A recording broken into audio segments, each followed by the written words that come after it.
This podcast is intended for a mature audience over 19 years of age and is provided on an educational and informational basis. Any material presented is for informational purposes only and should not be taken as a substitute for professional medical advice or as an endorsement or medical claim by Pattison Media, Everything Podcast, or Ripco.pro. The Canadian Potcast is growing. Our team just got a little bigger. And we're adding a new voice to the show. We have a new host who's going to add some star power to the show. One that I'm really thrilled to be with. There's a park in Whistler named after him. His name is so closely tied to cannabis that people go there just to smoke pot. He's a world-class athlete, an Olympic champion, and the first gold medalist ever in his sport. But he's also a campaigner and an advocate for cannabis. He's an entrepreneur with his own brand of pot. And that brand and that park aren't the only things that bear our new host's name. The rule which bans cannabis at the Olympics is named after him. Ross Rebagliati, Canada! Welcome to the new and improved Canadian Potcast with me, Don Shafer. And me, Ross Rebagliati. Ross is the guy who won the first ever snowboarding gold medal at the Olympics. Then he had it revoked when he tested positive for cannabis. His medal was reinstated on appeal because cannabis wasn't actually banned at the Games. When they did add it to the list of banned substances, the New York Times called it the Rebagliati rule. That was in the year 2000, and Ross became something of a cannabis anti-hero after that. But even though he was a bona fide Olympic champion, his snowboarding career was pretty much over at that point. So over the next 2 decades, Ross took his newfound fame and reinvented himself with it. That was, for me, it was a personal quest that I was on to right the wrongs that I felt that I'd been given at the time and to play the best hand that I could to resurrect my name, my family name, and to also stand up for the people that supported me in cannabis and the people who use cannabis. Ross is going to guide our journalism with his industry insider expertise, and he'll be interviewing some of the leading figures in cannabis. Cannabis doesn't seem like it, but it's a broad topic. It really does touch all parts of society and all parts of life for an individual and can be used for so many different things. I felt like if there was a podcast that I could be involved in where we can dive into, some of those specific things, one podcast at a time, and really kind of open the can with regards to cannabis use and trying to understand it better, understand the plant better, understand the industry better, and even understand, why people use cannabis. We couldn't be happier to welcome Ross Rebagliati to the Canadian Potcast, and we're going to spend the show today getting to know him better. Ross and I are in conversation after the pot news with Jay Coburn. With the pot news, I'm Jay Coburn. The US government has confirmed that cannabis will be classified as a less dangerous drug at the federal level. Currently, it is Schedule 1, defined as drugs with no currently accepted medical use and a high potential for abuse. This list includes things like heroin and LSD. The Justice Department proposal would move cannabis to Schedule 3, which recognizes the medical uses of cannabis, but does not legalize it for recreational use. Over half of Americans do have access to cannabis that is legal at the state level already, but this change would make it easier to study cannabis and potentially reduce the tax burden on cannabis businesses.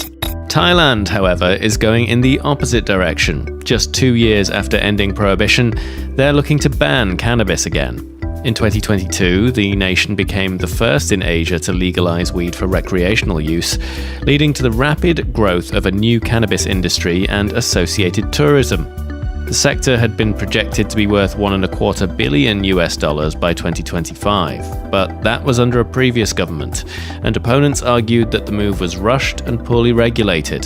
The current Prime Minister has asked the Health Ministry in Thailand to relist cannabis as a narcotic by the end of the year. And here in Canada, in a stereotype-challenging study, researchers at the University of Toronto have published a paper showing that regular cannabis users do not show decreased levels of motivation, and in fact, in some cases, were more motivated and able to concentrate for longer periods of time.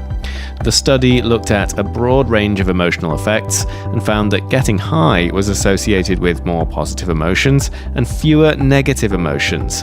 And the researchers say that, contrary to expectations, regular users experienced a surprising lack of costs to motivation and industriousness. That's the Pot News. I'm Jay Coburn. All right, so let me officially welcome Ross Rebagliati to the Canadian Potcast. It's very cool to have you here. My pleasure, Don. I'm hoping that you feel the same way after a couple of podcasts, but I'm interested to learn more about it and get better at being part of the interview instead of always being interviewed. So, yeah, it should be fun. It's Midori Ito, the most decorated figure skater in Japan history. She will light the cauldron. For most Olympic champions, there's stories about the journey to the Olympics, the struggle, and the glory. Ross is different. That part is really just the prelude. It's kind of an epic prelude, though. He was the first person to ever win gold in snowboarding at the Olympics.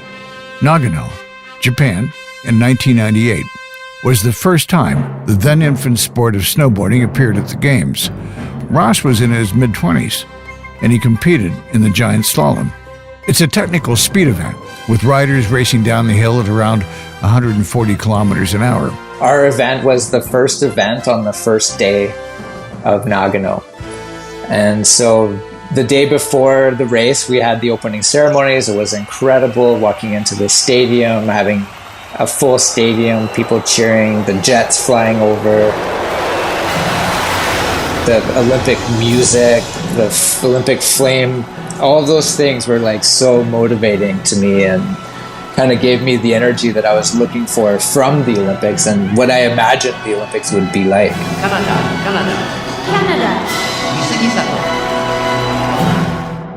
Ross's first run of 2 was a little bumpy. He's in 8th place after the first run. He was a half second back. He was firmly in the middle of the field, and he'd have to make up a lot of time on his second run if he was to win.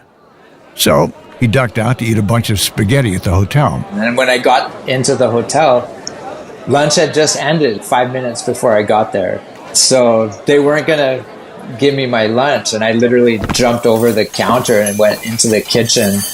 Like, I'm going to get my spaghetti no matter what. The odds were stacked against the Canadian team. They didn't have the resources of some of the other nations. I had to tune my board. I waxed my board again for the second run on the floor of the hotel in the hallway, plugged my iron into the socket at the bottom of the doorway there and waxed my board in the hallway.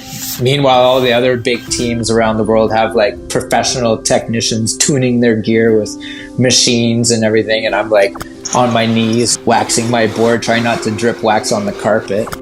As Canadians, we had to like fight for our position in the global realm of things to be at the Olympics and to qualify and to be successful. And I think, you know, when you see a Canadian athlete winning gold, there's so much more that went into it by that person. Sacrifice, not having enough money, not being with family and friends, and the whole 9 yards. When you see an Olympic gold medal coming out of Canada, that's dedication right there.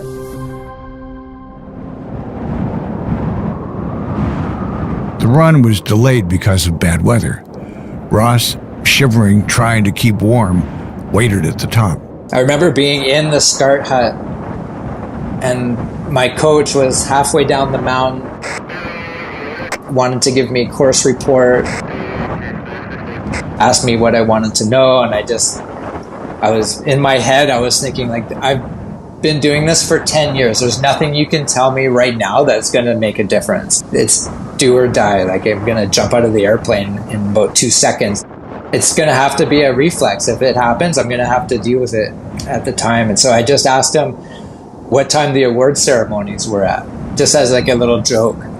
And so he just laughed on the radio, and then it was radio silence after that. And then it was the 10-second countdown to my run finally.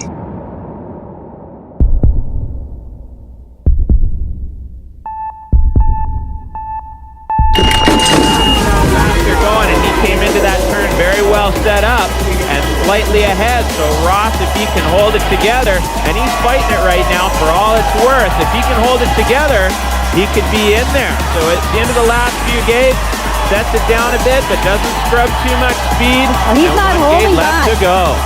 Oh, and there's the sun. Ross Rebagliati of Whistler, British Columbia takes over the lead. I am kind of speechless right now. I don't know what to say. I'm just glad everyone's watching back home and all my friends, my dad's here, and got a lot of friends on tour wishing me good luck and everything. It's just a beautiful experience. We had the award ceremonies after the race, and we had celebrations at the hotel that night. Ross Rebagliati, Canada. オリンピックチャンピオン、ゴールドメダリスト、ロス・レバリアティ、カナダ。 But just 72 hours after Ross's gold medal run, the sweet taste of victory turned sour.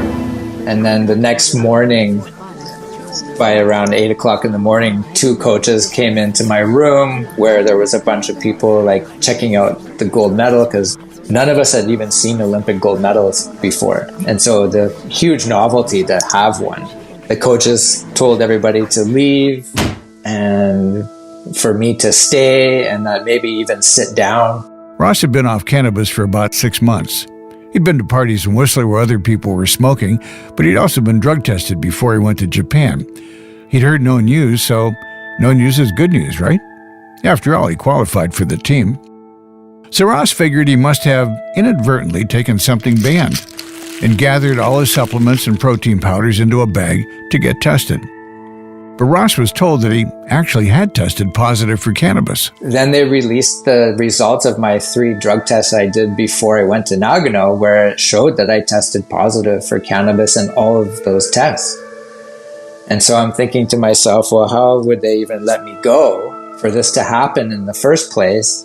We should probably point out that the threshold for a positive cannabis test has since been raised to over 10 times what it was when Ross tested positive to avoid secondhand smoke raising flags. We made our first 2 appeals that we lost to the International Olympic Committee, which was just me sitting in front of a big table of 35 representatives from around the world. Then it went to the Court of Arbitration. By this point, I'm already in jail. They'd put me in jail in Japan. And I'm waiting in jail for the results of the arbitration. The drug testers had gone around the IOC and called the police. Japan has particularly strict drug laws, and so Ross was taken to the local jail where the cops didn't seem to know what they were dealing with. They were asking me, like, how you smoke weed and how it makes you feel and why you would smoke it and all these kind of questions. It got to the point where they couldn't understand how we smoked it, so I grabbed one of his cigarettes and broke it apart and then rolled up the tobacco again into a little joint to sort of demonstrate how we would do it. Meanwhile, at the Court of Arbitration, it became clear that Ross hadn't broken any rules, whether he'd smoked cannabis deliberately or not. The results from the arbitration were that cannabis wasn't on the list of banned substances. So Ross was exonerated, his medal was reinstated, and he was released from Japanese jail. Please welcome Ross Rebagliati. Within 24 hours, I was in Burbank, California, doing The Tonight Show with Jay Leno.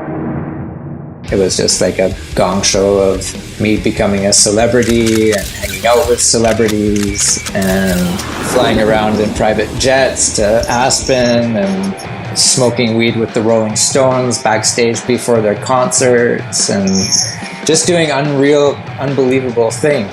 Ross became a very different sort of celebrity to most gold medalists. He was the anti-hero, the proud pothead. Not only did he stick up for his weed-smoking buddies on TV, he did it with a sense of humor. And they told me it was marijuana. And I was just like, holy smokes, this isn't good. And holy smokes? Yeah. It goes to your head too, like being known and people are flying you around in private jets and you're meeting famous people and you kind of feel like somehow that you should be participating in that sort of success, but really you're not, you're just there. But fame doesn't necessarily pay the bills. Winning a gold medal didn't come with any prize money. And the U.S., in the depths of prohibition at the time, put Ross on a no-fly list. That effectively ended his career as a snowboarder. Since I was 15, I was a pro snowboarder.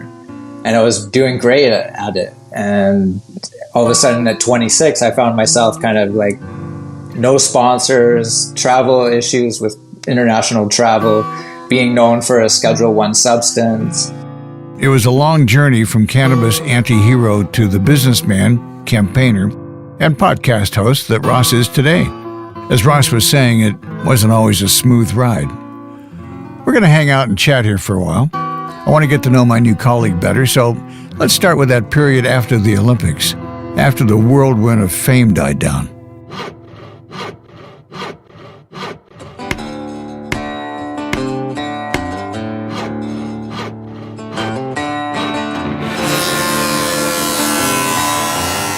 You know, not having a way to earn a living anymore, and then to reinvent myself, you know, as a carpenter. And yeah, there was a lot of times where I really didn't know what I was going to do, and I ran out of money lots of times, and basically living in poverty for a number of years, trying to figure out, you know, what my next steps were, I knew that the cannabis thing was something that had potential to become something, but in 1998 to 2010, I mean, it was kind of like a pipe dream that anything legal would ever arise, you know, with regards to cannabis. And being a known person, I didn't want to get into the illegal side of cannabis, but I was still doing a lot of interviews in the media talking out on behalf of cannabis and people who use cannabis. So I knew that the platform I had legs to it, and, you know, maybe if we just talked about it more and more over the years, and that's what I did for 25 years, was to sort of bring normalization to cannabis use. Maybe we could open up some opportunities, and then legalization came to us, which even the most hardcore activists didn't think we would see recreational use of cannabis in our lifetime. So it was a bit of a surprise, but also an opportunity. But also the players that were involved early on weren't necessarily cannabis-oriented people. There were a lot of barriers, I guess you could say, for the smaller companies or individuals like myself to get involved at the time. Financial barriers and compliance. To get a license and everything, you had to have a facility, you had to have fully staffed, and basically that vetted out 99% of the people that were actually cannabis people, because no one could afford a multi-million-dollar facility and then have 15 people on payroll for 2 years while you wait for your license. Of course, having a family, I've got 3 kids, and trying to figure out how to support the family and provide for the kids over the years has also been a challenge, as it is, you know, for anybody, but it definitely wasn't a career path that I was expecting. When I started putting together a list of the things that you've done, and you've added a few: carpenter, heavy equipment operator, you were a multi-million-dollar developer, you were the author of The Chain, you're a philanthropist, you're an outspoken advocate and entrepreneur for cannabis, you were almost a politician, you're a partner, you've got 3 kids, and you're pretty much a philosopher. You know, and I'm quite struck by the way you've gone through life with some real highs and some real lows. And as you sit in front of us today, you're a pretty normal, down-to-earth guy. That's a lot of stuff to go through. So how do you do it? Yeah, I think one day at a time is the best way I can describe it. I mean, there are days where the stresses of life are overwhelming, and then there's other days where, you know, everything seemingly is incredible. So, you know, I've had a lot of things presented to me, you know, as opportunities, like winning the Olympics, for example, and being on The Tonight Show, and doing Conan O'Brien, and having Saturday Night Live do stuff, and Robin Williams talking about me on his New York Live. And all of these things, you know, the average person would seemingly believe that from that amount of exposure that there's definitely going to be an opportunity to capitalize and to be able to earn a living from that sort of exposure. But I've learned that it's not always like that. You can be famous, but it doesn't mean you're going to be rich and famous. And I think that being famous or known is kind of like my side gig. And my day job is making sure that I can pay the bills, get my kids to dance competitions and hockey games and football games. And, you know, if the kids need soccer cleats or rollerblade wheels, you know, that I can actually go and buy that stuff. And yeah, it's some days not as easy as you'd want it to be able to do that. What do you see as the big issues in front of you? The regulations and the compliance and the taxation on cannabis kind of presents our biggest hurdle. Right now, I'm basically doing it for no money just to get the brand out there. There's almost zero margin.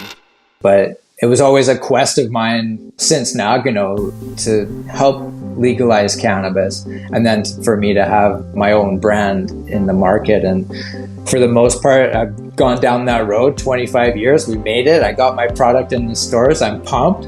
And now we got to find a way to make money. And if it wasn't for the fact that I'm the only guy in the company, I don't know if we would have survived, because some companies have upwards of, a dozen or more people working for them. And so as long as I don't give up, the brand will survive. So we're getting there. And I think over the next 12 months, we're going to see a little bit of resurgence and money coming into the industry. I think there was a bad taste left in a lot of people's mouths after the last, say, 10 years of investments going into publicly traded cannabis companies.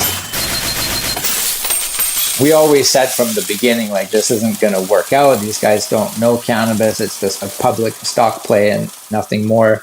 There were, some upside to it, but then since then, it's pretty much hit the ground hard.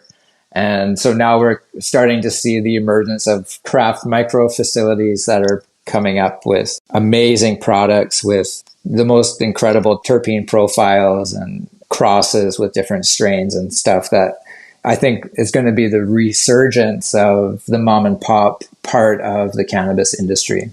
There was a time when you were considering running for office or getting politically involved. Would you still do it? Yeah, I think about it a lot, actually. That was around 14 or 15 years ago. I ran for MP and won my nomination and was in Ottawa making speeches in French and English. Questions orales, oral questions. Yeah, really got a taste for what it is to be a politician and how you have to kind of have that thick skin to be able to handle, as they say, it doesn't matter who you are, you can't win all the votes. So it's almost impossible to get through a day probably as a politician and feel awesome at the same time. So I do think about it quite a bit. Like, would there be an opportunity for me down the road to get back into it, maybe as MP? I don't know. I think for right now, my main focus is just making sure that I can support the family and get, my kids are like 8, 11, and 14. And I think once they're a little bit older and they don't need me around as much, then maybe things will be more clear to me then. So we'll stay tuned. Yeah, stay tuned.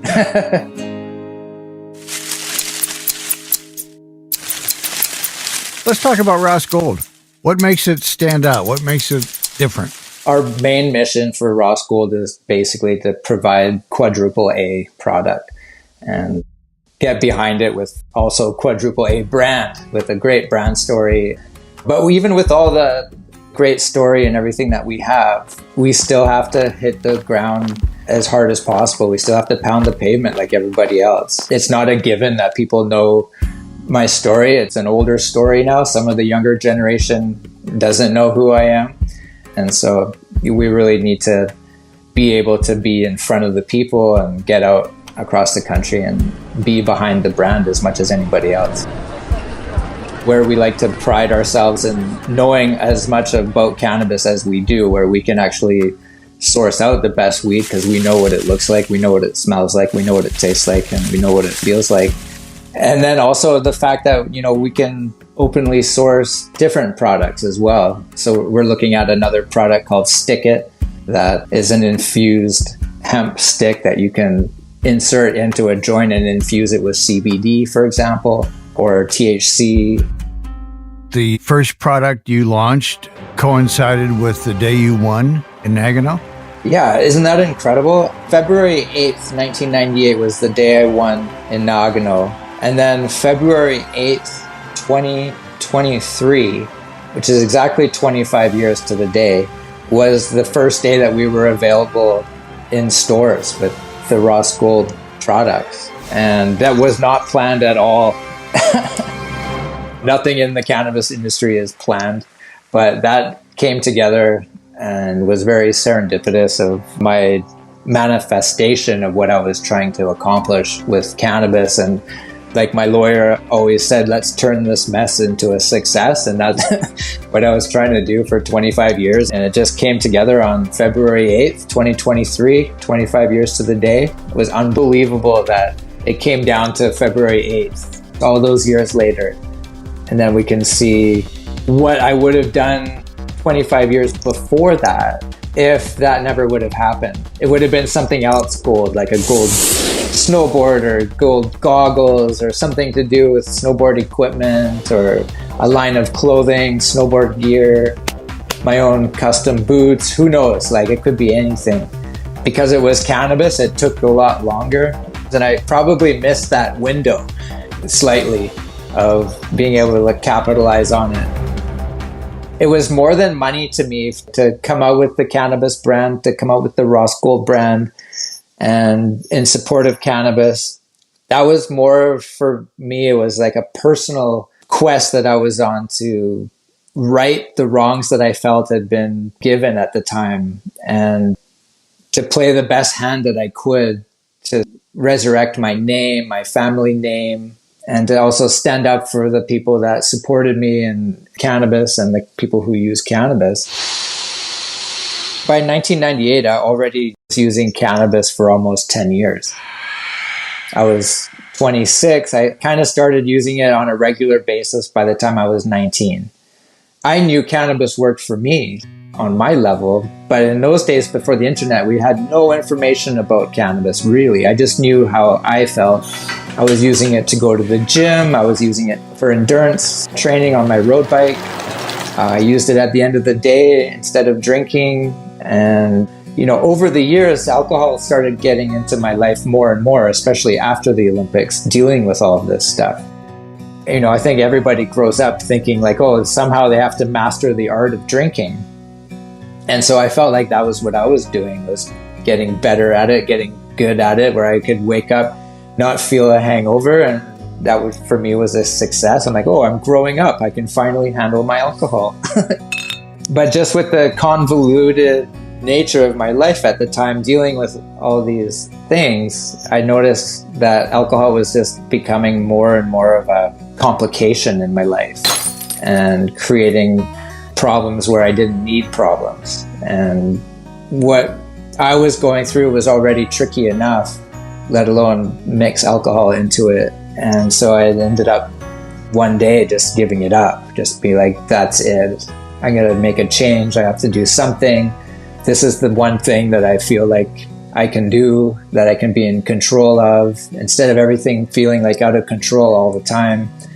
I just wanted to take the control back again for the millionth time, fall back on cannabis for that relief at the end of the day.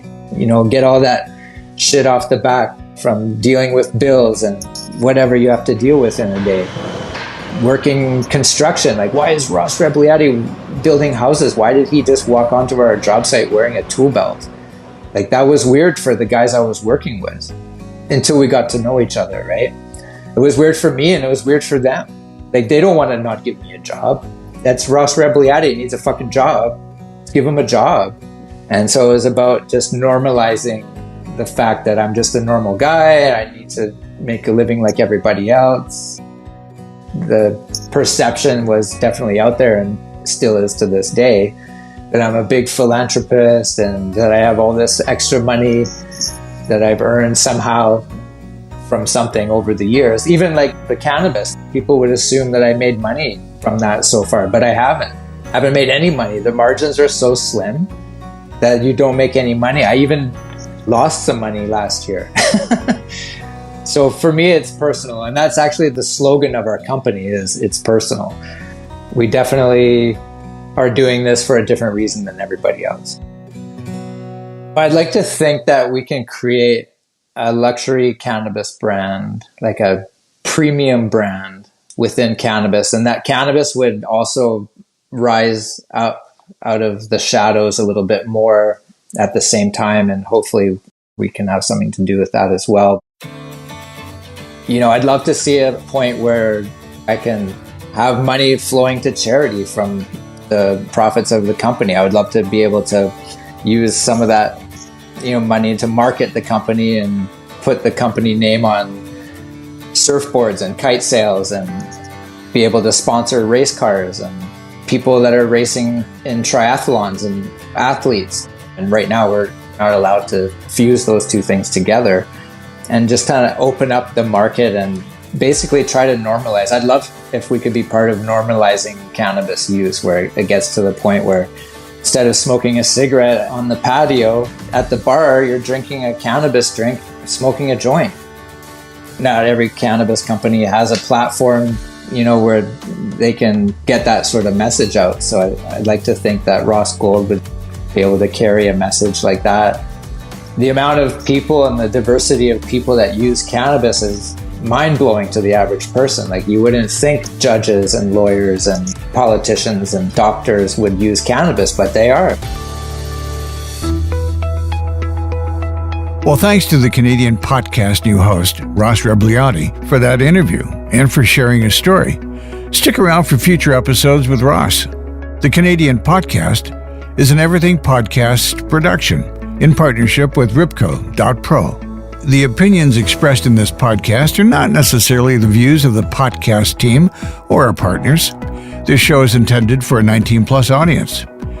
Thanks to our creative director, Cliff Dumas, showrunner Karen Habashi, senior writer Jay Coburn, and our sound engineer, John Massacre. I'm Don Shafer. Thanks for listening to the Canadian Potcast, the authority on cannabis in Canada. Another Everything Podcast production. Visit everythingpodcast.com, a division of Pattison Media. Subscribe wherever you get your podcast.